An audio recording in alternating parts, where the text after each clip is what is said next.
भारत देशातील 100% साक्षर राज्य असणाऱ्या केरळने एकीकडे त्यांच्या विद्यार्थ्यांना पदवीपर्यंतचे शिक्षण मोफत केले असताना महाराष्ट्र राज्यातील लाडके मुख्यमंत्री देवेंद्र फडणवीस यांनी 1ली ते 8वीपर्यंतच्या विद्यार्थ्यांना मोफत दप्तर देण्याची घोषणा केली आहे।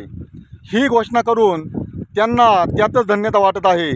एकीकडे शेतकऱ्यांच्या शेतमालांना अजिबातही भाव नाही, शेतकऱ्यांना त्यांच्या मुलांना कसे शिक्षण द्यावे हा प्रश्न पडलेला असताना त्यांनी एकीकडे 1ली ते 8वीपर्यंतच्या विद्यार्थ्यांना मोफत दप्तर देऊन जणू काही शेतकऱ्यांच्या आणि सर्वसामान्य नागरिकांच्या जखमेवर मीठच चोळण्याचे काम केले आहे असे दिसते। त्यांनी योग्य निर्णय घेऊन कमीत कमी शेतकऱ्यांच्या मुलांना शिक्षण मोफत करावे अशी अपेक्षा आहे। सौगंध मुझे इस मिट्टी की, मैं ये देश नहीं मिटने दूंगा और ये महाराष्ट्र को नहीं लुटने दूंगा। जय जवान जय किसान। कुठे नेऊन ठेवलाय महाराष्ट्र माझा।